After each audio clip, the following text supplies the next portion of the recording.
মুম্বাই বনাম গুজরাটের মধ্যকার ম্যাচ দিয়ে শেষ হলো আইপিএলের নবম ম্যাচ। আর নবম ম্যাচ শেষে আইপিএলের পয়েন্ট টেবিল এসেছে নতুন করে পরিবর্তন। তো চলুন দেখে নিই আইপিএলের পয়েন্ট টেবিলের সর্বশেষ আপডেট। আইপিএলের পয়েন্ট টেবিলে যথারীতি 10 নম্বরে রয়েছে রাজস্থান রয়্যালস। এখন পর্যন্ত 2 ম্যাচ খেলে তারা জয় পায়নি কোনো ম্যাচে, হার 2 ম্যাচেই। তাদের পয়েন্ট এখন 0 এবং তাদের নেট রান রেট -1.882। আইপিএলের পয়েন্ট টেবিল 9 নম্বরে রয়েছে মুম্বাই ইন্ডিয়ান্স। এখন পর্যন্ত 2 ম্যাচ খেলে তারাও জয় পায়নি কোনো ম্যাচে, হার 2 ম্যাচেই। তাদের পয়েন্ট 0 এবং তাদের নেট রান রেট -1.321।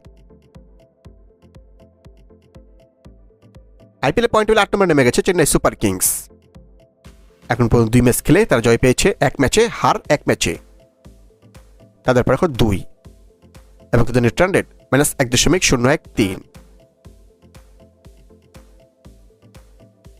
আইপিএলের পয়েন্ট টেবিলে বর্তমানে 7 নম্বরে নেমে গেছে কলকাতা নাইট রাইডার্স। এখন পর্যন্ত 2 ম্যাচ খেলে তারা জয় পেয়েছে 1 ম্যাচে, হার 1 ম্যাচে। তাদের পয়েন্ট 2 এবং তাদের নেট রান রেট -0.308। আইপিএলের পয়েন্ট টেবিলে 6 নম্বরে রয়েছে সানরাইজার্স হায়দ্রাবাদ। এখন পর্যন্ত 2 ম্যাচ খেলে তারা জয় পেয়েছে 1 ম্যাচে, হার 1 ম্যাচে। তাদের পয়েন্ট 2 এবং তাদের নেট রান রেট -0.128। এবং মুম্বাইকে হারিয়ে পয়েন্ট টেবিলে 5 নম্বরে উঠেছে গুজরাট টাইটান্স। এখন পর্যন্ত 2 ম্যাচ খেলে তারা জয় পেয়েছে 1 ম্যাচে, হার 1 ম্যাচে। তাদের পয়েন্ট এখন 2 এবং তাদের নেট রান রেট +0.125। আইপিএলের পয়েন্ট টেবিলে 4 নম্বরে রয়েছে দিল্লি ক্যাপিটালস।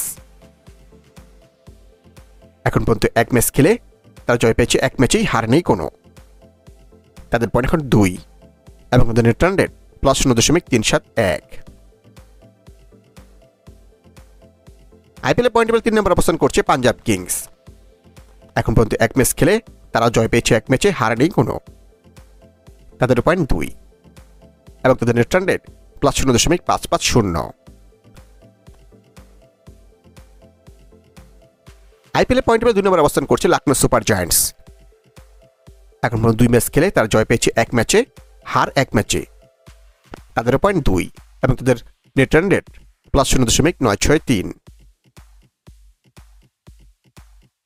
এবং আইপিএলের পয়েন্ট টেবিলে 1 নম্বর স্থানটি ধরে রেখেছে রয়্যাল চ্যালেঞ্জার্স ব্যাঙ্গালোরে।